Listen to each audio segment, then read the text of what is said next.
Welcome to DaAi Headlines. I'm Wendy Chen. Thank you for joining us. Coming up in today's headlines, we see how Tzu Chi's Rice Seeds program in Myanmar is helping over 6,600 farmers making ends meet. As Chinese medicine continues to be a popular choice of treatment in Taiwan, we learn about the meridian theory behind acupuncture. And in our regular look at the island sunset industries, we go to Pingdong to meet Si Xiuju, who is making glass beads to preserve her culture. In 2008, after Typhoon Naga swept through Myanmar, the country's rice production were affected. In 2010, Tzu Chi volunteers started a program to help improve farmers' rice harvest and income by providing them with quality rice seeds. Over a 3-year period, the program has helped a total of 6,600 farmers. Leading the Tzu Chi volunteers to his rice fields is Un Ting Ang. Thanks to Tzu Chi's Blessed Grains program, Un Ting Ang's rice harvest has been the best in his village for the past 3 years. Tzu Chi distributed good quality rice seeds in 2010. I kept the seeds after harvest, and the rice plants inside the field are the 3rd generation. In 2010, Tzu Chi volunteers started the Blessed Grains program. The purpose of the program was to give farmers high-quality rice seeds so they could improve their rice harvest and income. Thanks to the help of Tzu Chi, our living conditions have improved. Whenever I look at my rice seeds, I think of the Tzu Chi volunteers. I'm very grateful, and the volunteers treat us like family. After 3 years of hard work, Un Ting Ang can finally purchase a TV for his family. Now with the TV, he can look at the forecast and know when to harvest. He also kindly shares the rice seeds with other farmers. Before I could only get 40 baskets of rice on 1 acre of land, but now with Tzu Chi's rice seeds, I get 30 more baskets per acre. It has improved the living conditions of my family immensely.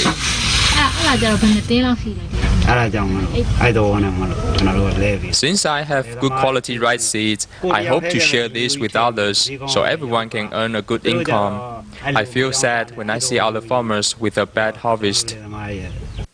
Thanks to the rice seeds from Tzu Chi, Un Ting Ang's living conditions have improved.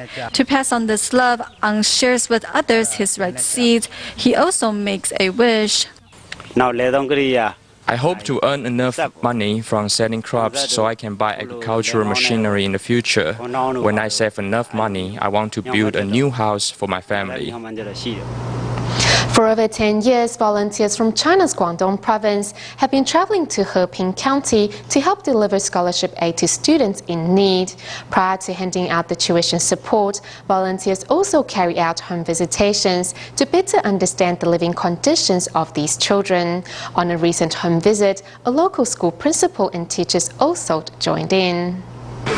Every semester, Tzu Chi volunteers will visit the homes of students. Although Chen Jinghe is not at home, volunteers still kindly interact with his mother, who is mentally challenged.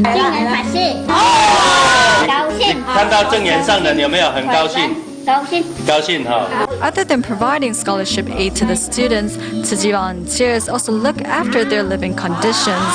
The subsidy given by Tzu Chi can help this family of 4 have a better life. The volunteers also promise to help Mr. Huang get his angioma treated so his daughter can go to school free of worries. After you apply for your medical insurance, Tzu Chi will cover the amount that is not covered. This time, the home visits were joined by school teachers and community volunteers. They understand to improve students' living conditions, they have to break the cycle of poverty, and education is the key. In the future, I would like to join these home visits with the volunteers. I want to see the living conditions of our students. 台湾来的来看你我们的正言法师，我们的师父还有我们全球慈济人来祝福你。 Seeing the students' living conditions, Tzu Chi volunteers are trying their best to provide each student with a chance of education. They are also grateful to have the chance to give. Tzu Chi volunteers gave me the strength to carry on, so I want to contribute my share to help those in need too. With love and care from the volunteers, the students' road to achieving their educational goals will be smoother. Staying in China at the latest scholarship award ceremony, longtime Taiwanese volunteer Jiang Zicao shared with the audience his thoughts and experiences. While at a later meeting, teachers shared how Tzu Chi and educational missions have changed their life and the life of their students. Tzu Chi volunteers have been working in Heping for over 10 years to help the poor pay for their education. Among them is Taiwan volunteer Jiang Zicao. Although her $20 and my $20 are the same, their value is different. My $20 buys a drink that is soon finished, but Huang Fuxin mother's $20 gives her son a chance to go to college. The younger brother of teacher Wang Junpiao was also formerly a scholarship recipient. They not only give money, but also give students a goal. Even more important than the funds is how they learn to do charity with love. Love can take many forms. Here, people give $50 to help, and that includes a single mother care recipient. Helping others brings joy. I feel now very proud of myself. At a later meeting, volunteers and teachers share their stories and experiences of Tzu Chi and its missions. I say to the student, are you done with that? If you are, I will take it home to recycle. My phone is on 24 hours. It is like an emergency line. I have tried it many times. If there's a chance, I want to join the members of Tzu Chi in ensuring that this aid to poor students continues. With the same goals and beliefs, these teachers and volunteers are ensuring that those students in need will get the same chance to attend school as their better-off classmates. Next, we meet a junior high school teacher, Chen Jianming, in Jiayi, Taiwan. Chen realized that he must teach his students to empathize with others before he can inspire the goodness in them. Thus, he started teaching Jingsi aphorisms in his classes in 2005. Chen Jianming is taking his students on a hospital visit to visit the elderly, and the students are bringing instruments to accompany the songs they have prepared for the seniors. This is one lesson from the life education course, Count Your Blessings. In class, I told the students there's a disaster in the world, but DaAi spoke up and said something that shocked me. What does that have to do with us, with me? What he meant was that disaster didn't happen in Taiwan. To him, it wasn't something he could relate to. This is DaAi, who wasn't able to relate how a disaster worlds away could affect him. I visited Linbian Township after the AA floods, and that experience changed me. Everything was covered in mud. I've only seen coverage on TV before, so when I got to the disaster scene, it really hit me.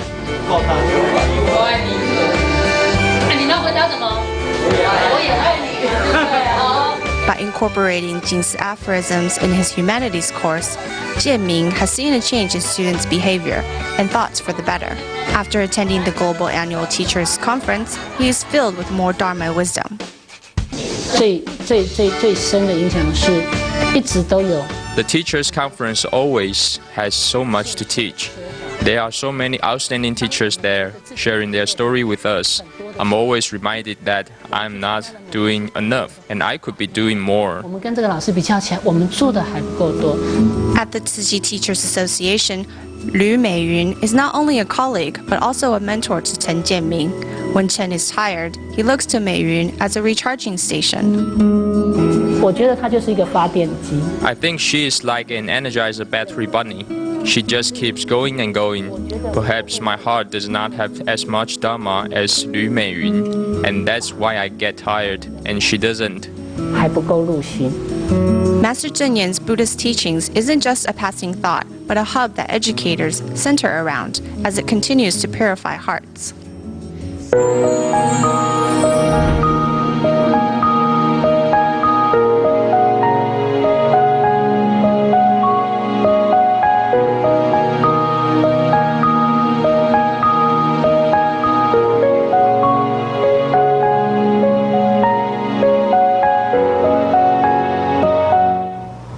Western medicine is widely accepted in Taiwan. However, many seek alternative treatment in Chinese medicine field. One of the most popular choices for many is acupuncture, in which doctors stimulate various energy points located on one of the body's 12 meridians in order to cure energy imbalances, which are believed to lay behind most illnesses. Next, we look at the theories and methods modern-day acupuncturists use to treat sicknesses.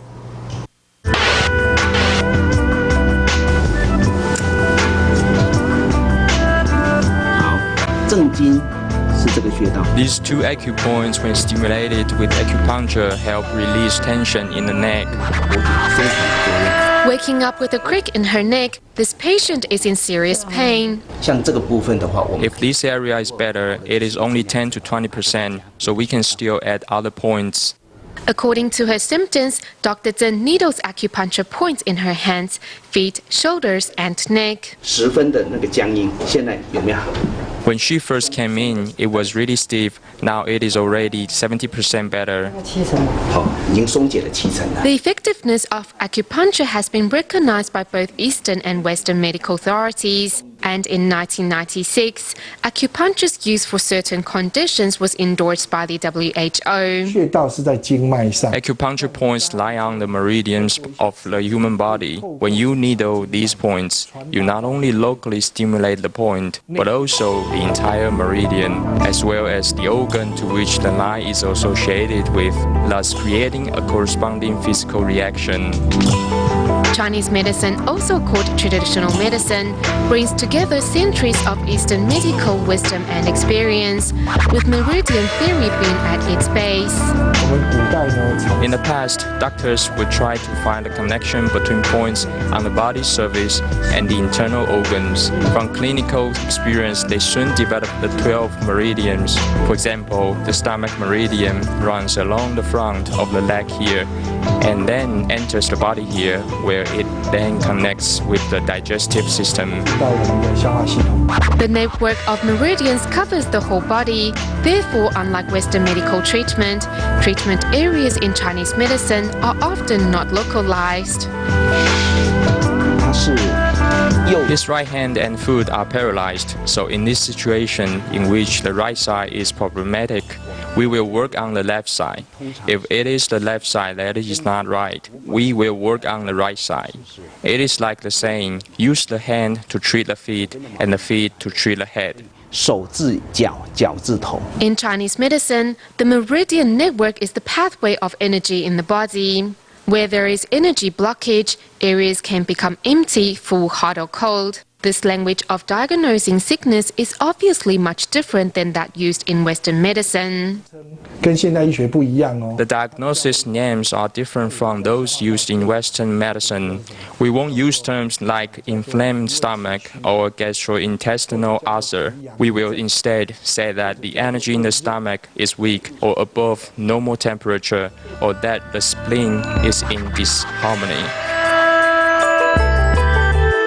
Using the polar opposites of empty, full, hot and cold, Chinese medicine diagnoses the problem and then works to bring the energy of the affected area back in balance, thus helping the body recover.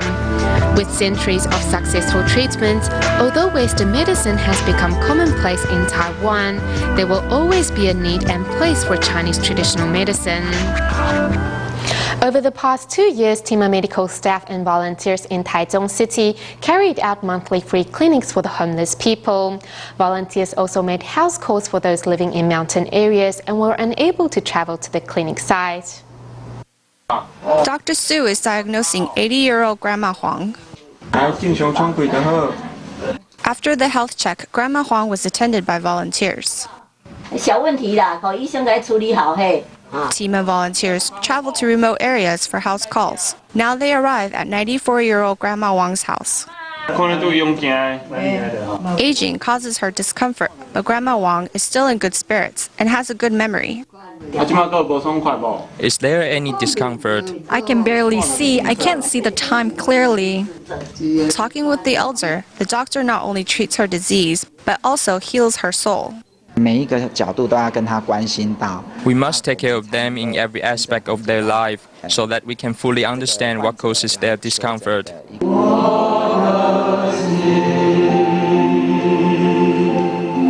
Homeless people and Tzu Chi volunteers pray together to make their prayers heard by the Buddha, and then volunteers provide them with free haircuts. Tzu Chi volunteers help homeless people to tidy up and look after their health.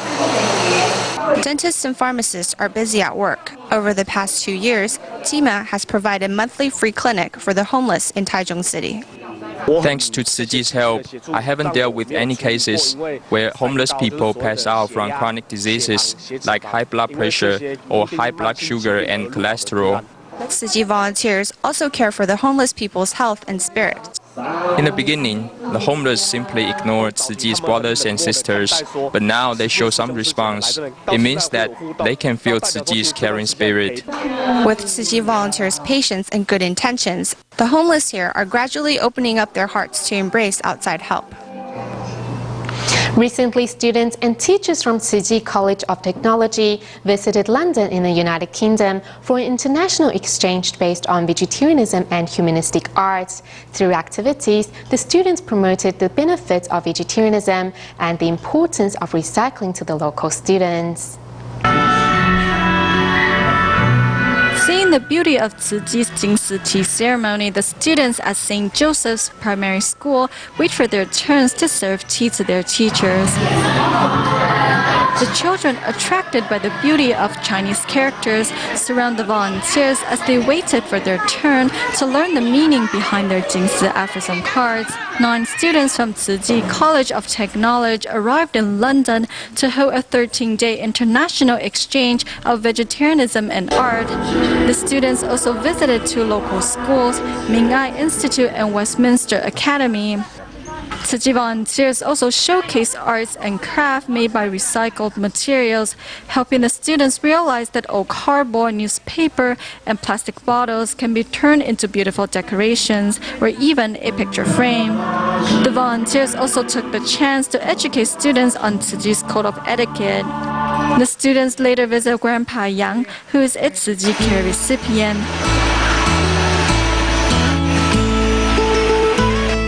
They help the senior clean up his house and spend time chatting with him, bring joy to his home.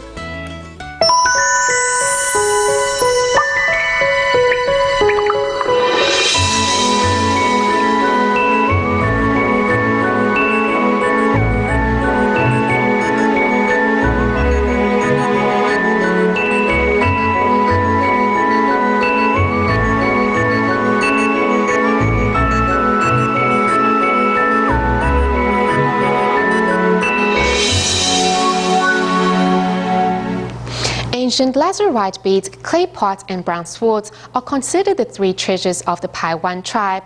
However, there are no records on how to make this traditional jewelry, which is a must-have at tribal weddings. In our feature report on Taiwan's fading trades, we meet Si Xiuju from Pingdong, who had been researching ways to make these beads using different materials.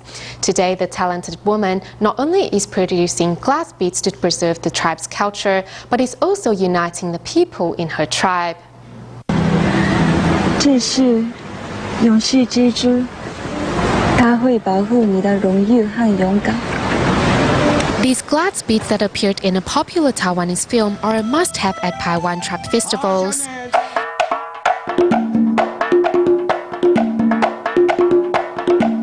The ancient lazurite beads worn by the tribe elders are one of the 3 treasures of the Paiwan tribe and are also a family heirloom passed on from one generation to the next. However, nowadays, as no one knows how to make these ancient pearls, glass beads are made instead. The raw materials are ready-made, and the following process is all handmade. We make them according to the shape of the pearl, and we pull this part to decorate the pearl. Glass beads are made under high temperature, and the craftsmen need to be fast and have steady hands. We use the rolling technique to control its shape and size. Once that is done, we use the filament we just made to decorate the outer surface. After the pattern is made, the glass beads go through a cooling process and then are strung together with other decorations. Every pearl carries a different meaning. This one, we call it the daylight pearl. It is a symbol of nobility. This one with a bit of a green color, we call it the chrysalis pearl. One glass bead means you can marry a pretty girl, so betrothal gifts must include them. The ancient lazurite beads are limited in number, and in the eyes of the Paiwan tribe people, they are even more valuable than gold, as they represent one's social status. To glass bead store owner Si Shouju, these traditional ornaments remind her of her deceased mother, who used to be quite wealthy in the industry. Sometimes she had new pearls to make into necklaces, or she even received pretty ones, and she would make beautiful clothes out of them. So we were well off. Yes, you can say that these beads were a part of my childhood memories. But when I was 18, we were left with nothing, only this pair of bracelets.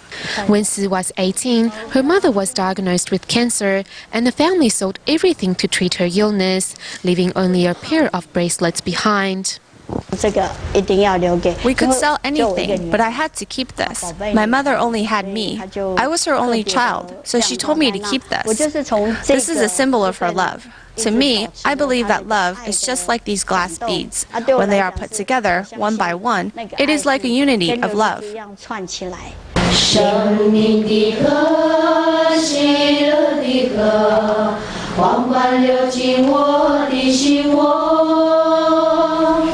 Though her mother passed on, her undying love has always been a source of inspiration to Si Shouju, who decided to research ways to make these lazurite beads with different material.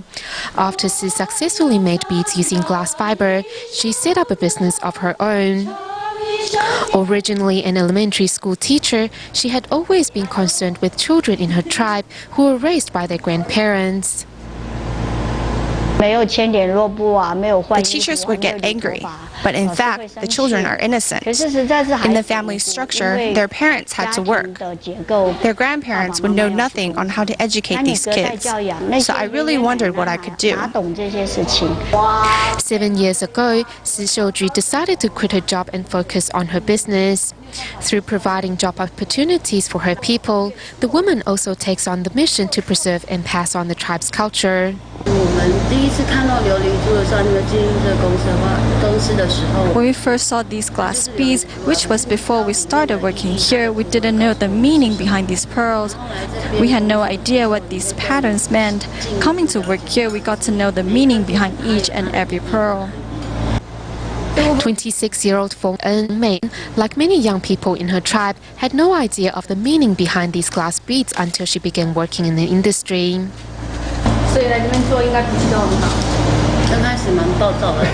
At first, I was quite short-tempered because when I was only starting to learn to make glass beads, when things didn't turn out well, I would be quite angry.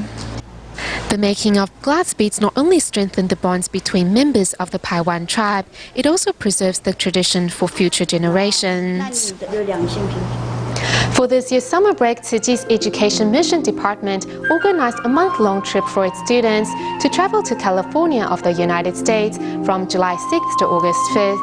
We'll leave you with these images. Thank you for joining us. Goodbye.